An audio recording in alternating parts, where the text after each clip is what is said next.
Hey everyone, it's Hayes, and in today's video we're going to be doing the commentary / analysis for episode 24 of Miraculous Ladybug season 4, Penalteam. Wow, it's been a day. It's been a day. I knew Cheelin was coming out just as I finished watching Cheelin and made the notes on it. Penalteam came out, I had like an hour warning. I was like, great, okay. Got dressed, did my makeup, did a reaction for Penalteam, great, okay. Filmed my Cheelin video, edited the full thing, went to go and get something to eat. Came back, started making notes on Penalteam to make this video. Guess what gets released? The Strike Back trailer.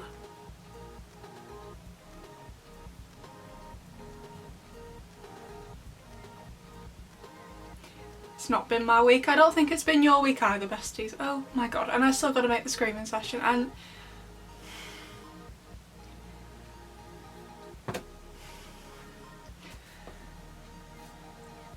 if I seem a bit low energy or spacey in this video, I'm sorry. You're going to be seeing this video, assuming you watch it the day I upload it, on Sunday, but I am filming this on Saturday, the same day as Cheelin, so it's later on in the day, so if I seem a bit tired, it's because of all the things that have happened since I filmed the Cheelin video. Oh my god, so much has happened. Oh my gosh, oh my gosh. So, as always, I'm about to spoil the whole episode for you, so if you haven't already seen Penalteam, please check the description box for places where you can go and watch it, but please know those links will eventually no longer work as it gets taken down for copyright and things like that. So, Penalteam. I was really excited for this episode, but it ended up feeling a little bit flat. I feel like, I don't think you could see this in my reaction video, which will be seen in a few days I guess, but whilst I understand the need for all those extra heroes because of the nature of the episode, it was football, she needed a full team, okay, I get it, I'm not disputing that, but it definitely felt very overwhelming and just lackluster. There wasn't enough attention paid to the new heroes, and as a result, even though I knew that wasn't going to happen, but there was hardly any attention paid to some of them, and it was just,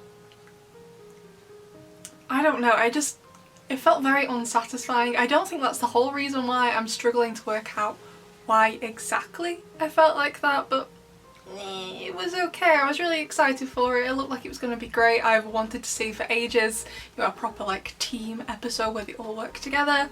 So I'm only going to give it a 6.5 out of 10. It could have been great, but I just felt it was too chaotic. Maybe if Sabrina, Mark, Ivan and Nathaniel had all been given their Miraculouses in a prior episode before this big team episode, would I have found it less chaotic? Possibly, because those four, not that I hate them, but those four are the reason why I found it chaotic, not because we had Luca and Kagami and Zoe and Rose and Julika and Milena and everyone else getting their Miraculouses, but I already knew them. It was just, it just felt weird to me. Oh, also, speaking of the new heroes, I'm not going to be discussing their outfits in this video. I will make, well, I don't know, do you want like one video on all the outfits together? Do you want a separate one for each of them? Let me know what you think, but I'm not going to be talking about their outfits in this video. We will do that in a separate video because I know not all of you care about their outfits. And also, during this video, I'm going to be referring to the sport played in the episode as football, not as soccer. Yes, I know in the episode they said soccer, and yes, I know 25% of my audience is American, and I don't mind usually switching British English for American English so you can understand what I'm saying. I don't mind saying movie theatre instead of cinema, or elevator instead of lift. However, I do draw the line at calling football soccer. You kick the ball with your foot. I'm calling it football. So please know, every time I say football, I mean soccer, but I won't be saying that word again, hopefully, ever in my life. Thank you. And speaking of which, I am not the biggest football fan, however I was excited for this episode because I thought like it was going to be great. I do know the basic rules to football. You have two teams and the idea is to get the ball in the other team's net. However, whoever catches the snitch first wins. So, you know, I have a basic understanding of football. Don't have a big interest in it myself, but I have a basic understanding of the rules, so I wasn't like confused during this episode. It being football focused wasn't the reason I didn't enjoy it.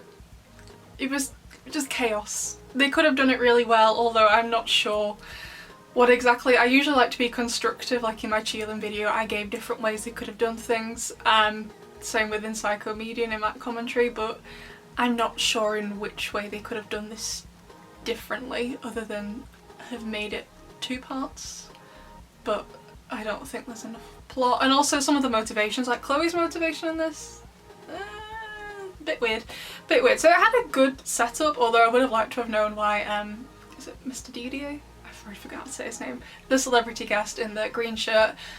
Bit odd why he was there in the first place. Surely if someone who was like what did Mark say? He was like some sort of sports journalist. Maybe the whole school would be there instead of just this one class. I don't know. I also quite liked that they were all good at football apart from Adrien. It seemed from the trailer that it was just going to be Marinette and it's going to be like, oh okay, Marinette's being portrayed as perfect again. However, that wasn't the case. I mean, Sabrina was amazing at it, Ali was good, Milan was good, Rose was pretty good as well. And then Adrien, right? Whilst he was like, oh, I'm not very good at it, stuff like that. And I can appreciate he may not have had much practice, that he may not know the rules, and that he may not watch it at home or even play it at home, as in like on a video game. He has played it before in the show. He played it in Furious Fu. And I know that wasn't with the football, it was with the Miracle Box. I know there was only him, Ladybug, Suhan and Master Fu there. So it wasn't quite football, but you have played football before, mate. So why are you lying? So I was a bit like, you're not completely stupid. Are you the best at football? No, maybe not. But do you know how to play it? Yes, you do. So that was a bit of a hole. Like, fair enough if you're not the best at it, but you have played it. You have played it. Let's not pretend you haven't. So that was weird. Mark was absolutely wonderful. I love that little scene with him and Nathaniel. They could have made it a bit more romantic. I would have made it more romantic personally. I just really have missed Mark. I love him so much. Any episode where Mark is in, even if he does nothing, like in Soul Crusher and Guilt Trip, beautiful. I bet most of you didn't even notice him in Soul Crusher. He was in one scene. Zoe goes into Madame Mendeleev's class and she's like, this will be your new class, and all the class are sat there and we see the back of Mark's head. And I started crying. No, I didn't. But I was very happy to see him. I just really like him. But he has like had more of a presence this season than Lila, and we'll talk about Lila towards the end of the video. But like, I wish she was in it more. Just personal preference. But again, also it does kind of make him getting a Miraculous a bit odd, because in terms of the wider show he hasn't really had that big a presence, but arguably neither have Ivan and Nathaniel. Like Ivan, apart from Mega Leech, hasn't really done much all season, has he? Has he? I don't think so. Nathaniel and Mark did some stuff in episode 9 and in episode 16, so Daddy Agrest and Haxan. Cool fair dues. What's Ivan done this season apart from Mega Leech? You know what I mean? I feel like all the heroes we've got so far, all the other heroes, in addition to Ladybug and Cat Noir, have had a much bigger presence in the show before they got their Miraculous. Whereas these three, with the exception of Sabrina, because she's usually with Chloe so we see her quite a lot, but Ivan, Mark and Nathaniel, I feel like they maybe should have had a bit more presence. And I'm not just saying that because I want to see Mark more, I mean I'd love to, but I don't know, I felt it could have had a lot more impact if we had a better connection with those three characters, if that makes sense. I also thought the Adrienne scene will do a screaming session. I'm probably going to combine a Cheerleading and Penalteam screaming session, since there wasn't loads of content, not enough for one on their own. But that little Adrienne scene was very, very sweet. So Marinette's like, yes, I've got the ball, I can do this. Then she sees Adrien and he's like, ah, I'm gonna kill you. Probably not what he was thinking, but she's just like, yeah, have the ball. And he's like, okay, and then just picks it up. They're soulmates because they share the same brain cell, and that's being generous. They were just so adorable together. I can imagine, like, if they were together properly, them doing like little, like, I know it was kind of different, but I can imagine them doing like little things like that for each other. It was just so sweet. I really liked it. So yeah, it was a really cute moment. Now let's talk about Chloe and her motivation for this episode, because I'm just a bit confused. Like, I think it was Nino or Kim who said if Chloe doesn't start, you know, playing football, they're gonna lose. And which is true because she's the goalkeeper. So why don't you just take Chloe out of goal and just have her be, I don't know the positions in football. I remember netball better, but why don't you just have her be like a wing, so she's on the side and she doesn't necessarily have to have the ball. Like, don't have her as a striker because she wouldn't score goals, don't have her as defender because she wouldn't do it obviously, and don't have her a midfielder because she doesn't care. Just put her as like a wing, one of the wings, and she can do what she likes and just stand there and take selfies. And also surely she knew what the class was going to be before she turned up, so why did she turn up? Why didn't she just not go? Nathaniel had that option. He was like, yeah, I'm not going. It's football. No. Like, Chloe isn't stupid. I mean, she has stupid moments, but she's not a stupid person. Why don't you just not turn up? You more than likely knew you were about to play football, so why don't you just not go to class? I don't know, I don't really understand why she cared in the first place. She quite clearly didn't like it. I think that could maybe be argued as that she just didn't like Marinette and Marinette was good at it, so she was like, okay. It does kind of seem that she was maybe trying to get a rise out of everyone, so she could get akumatized maybe? I don't know. Like I said, the motivation of the episode was just a bit odd. Like, just take Chloe out of goal and have someone else do it and just let her wander around on the side of the pitch. So she was still technically playing, but just never give her possession of the ball. I don't know. I felt like this episode was basically trying to say like, Chloe's evil and she's just a hard person to get along with. But like, we all know that Chloe is a lot more complex than that. So the motivation was just not there for me. So it made the episode feel a little bit flat. However, now let's talk about Cat Noir. I thought he was hilarious at the start of this episode. Previous episode, 23 Kura Neko, he is like, you know, I don't feel like a special valued team member anymore because you got all these other team members. So Ladybug, you know, heard what he was saying. And at the start of this episode, she was like, yep, we're great at football. We can do this together. And he's like, actually, I know what I said the other week about wanting your attention, but this week you are actually going to ignore everything I've just said and give everyone their Miraculouses because I don't know how to play football. I thought it was hilarious. Considering it came right after Kura Neko. But also again at the same time, we know you can play football. Maybe not well enough to beat Chloe and her team, but you can play it. You did it in Furious Foos. So I am confused about why you lied. How dare you? How dare you? However, this episode really showed that if he did know some identities, he could have given out the Miraculouses. I don't know how many goals Chloe scored whilst Ladybug was off giving the other Miraculouses. So Cat Noir could have been giving out some Miraculous he knows about. So who does he know? He knows Luca, he knows Kagami, he knows Rose, he knows Nino, he knows Kim, he knows Max. So he could have given out, you know, a couple, I think. Does he know Kim?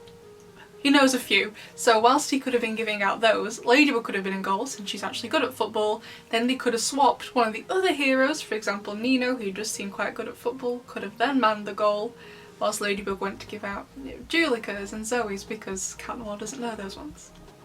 Wouldn't that have made sense? Apparently too much sense.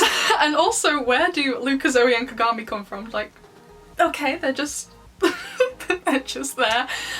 Alright, however, bouncing off from that on the opposite side, why does Marinette never question where Adrien goes? So she's got the rest of their classmates giving them Miraculous, apart from Chloe who gets akumatized and Lila.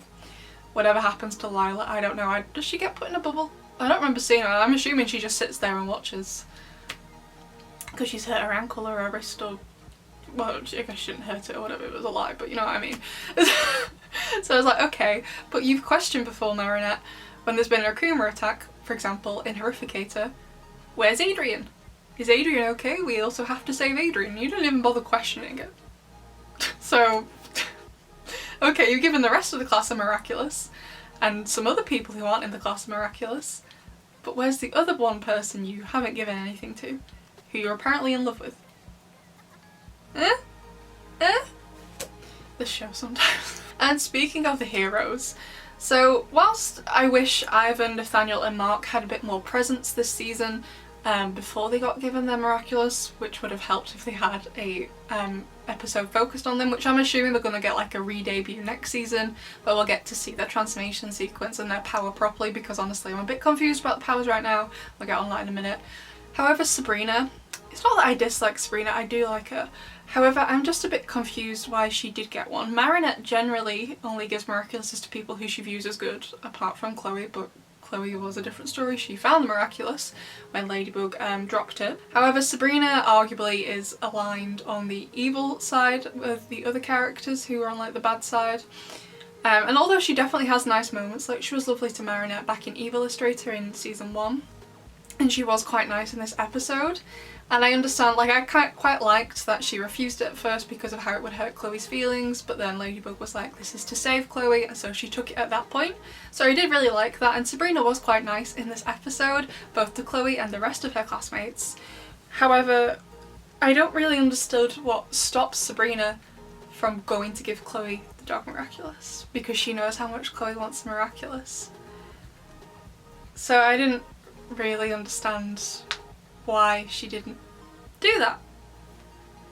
So I did feel like it was a little bit odd. Maybe we'll see that kind of conflict in her like re-debut episode where it's just her with Ladybug and Cat Noir when she gets the dog Miraculous again.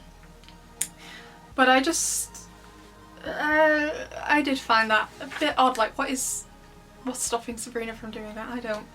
I don't know. I quite liked the concept of the stadium moving around the city. I liked it from the trailers. I liked it a lot in the episode, and I thought Cat Noir's own goal was hilarious. Shows he doesn't know how to play football.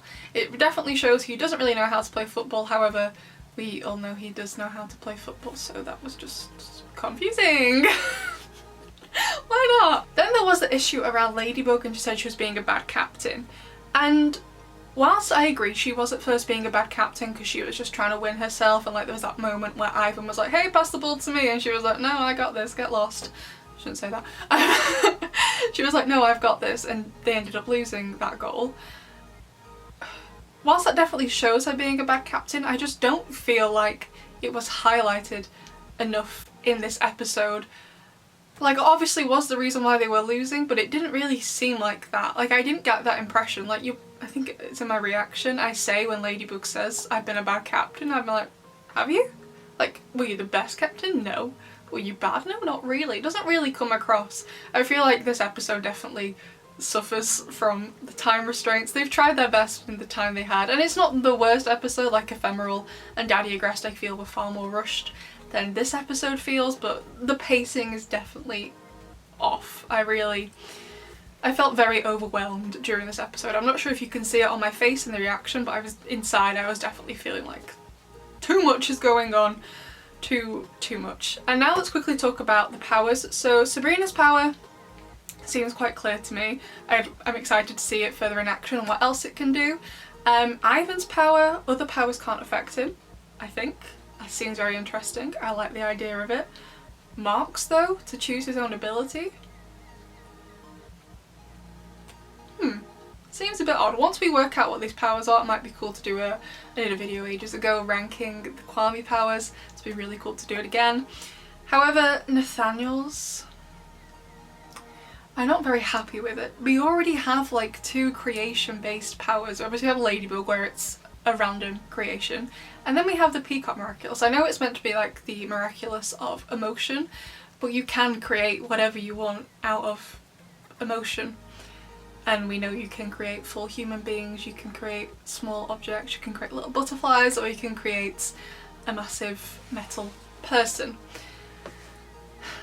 So I just, like, we already had 2 creation-based Miraculouses, and whilst this definitely suits Nathaniel, we already have 2, why do we need another one? I don't know what to suggest they could have had instead. Like I said, like I'm lacking in being really constructive in this because I'm not sure what I would have done instead. So that's on me, but I was just a bit like, oh, another creation one? We already got 2, do we need another one? No, not really, but I also don't know what it would be instead. Something related to goats, I don't know. I don't know enough about goats, but it was just like, I guess we could argue that, you know, they can create whatever they want whilst you don't have the Peacock Miraculous, but the Peacock Miraculous isn't meant to be used for bad. I would hope they get it back someday, so it does kind of render the Goat Miraculous moot. Plus the Peacock Miraculous is more powerful in that you can have the object exist for much longer, whereas obviously I would assume with the Goat Miraculous the object will more than likely disappear once you detransform, the power runs out, whatever like that. So I was just a bit like, what's the point of it?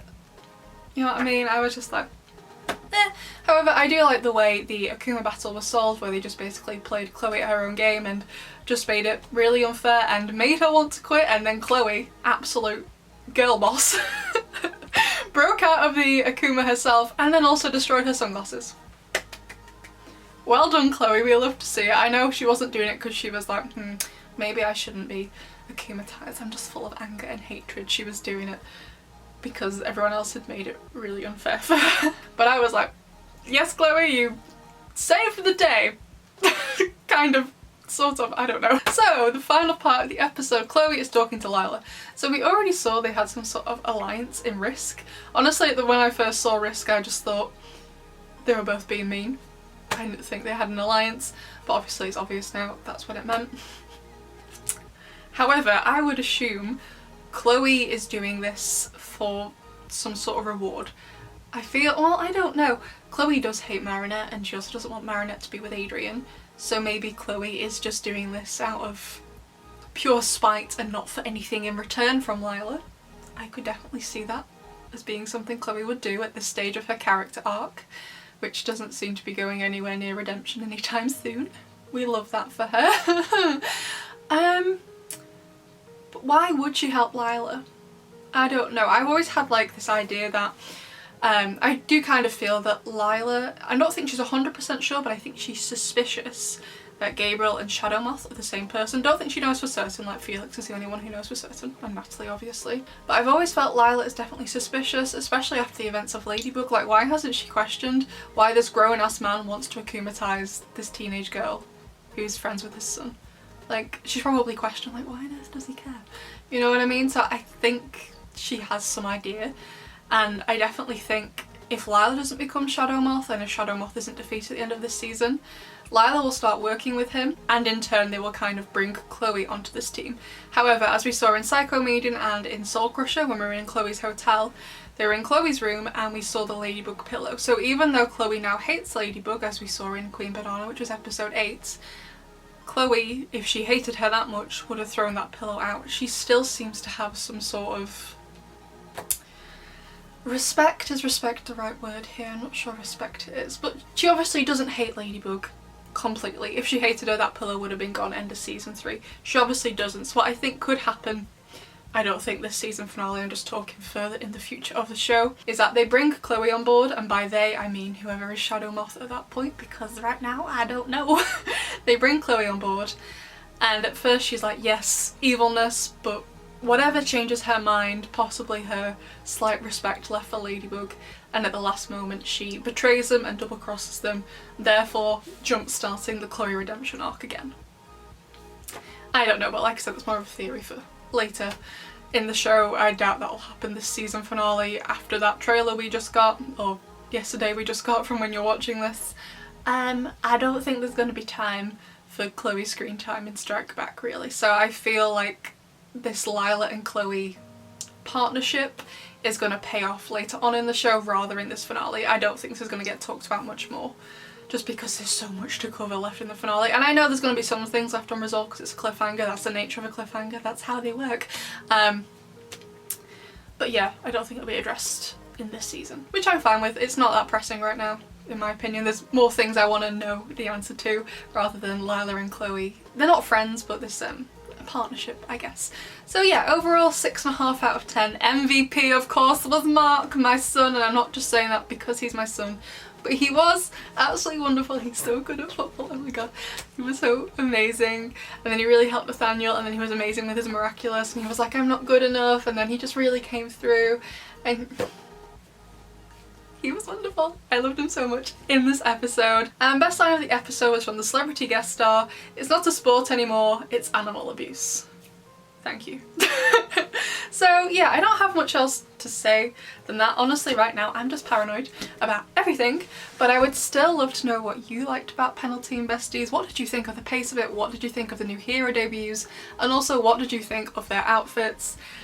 I was planning to do outfit videos next week, but now I'm paranoid about Strike Back, and I just feel like it could strike us at any moment. Did you see what I did there? So yeah, let me know what you thought of their outfits, new heroes, the pace of the episode, Chloe's motivation, and the Lila and Chloe partnership. Do you think it's going to be something we see pay off and strike back, or do you think it's something we will see more and more of in maybe next season? Because I don't think it's going to be time. We don't have much time left. We only have one episode left. Risk still hasn't sunk in. The events of Risk are still making me paranoid. So I'd love to know what you thought of Penalteam besties, and I'll see you in the next one. Bye!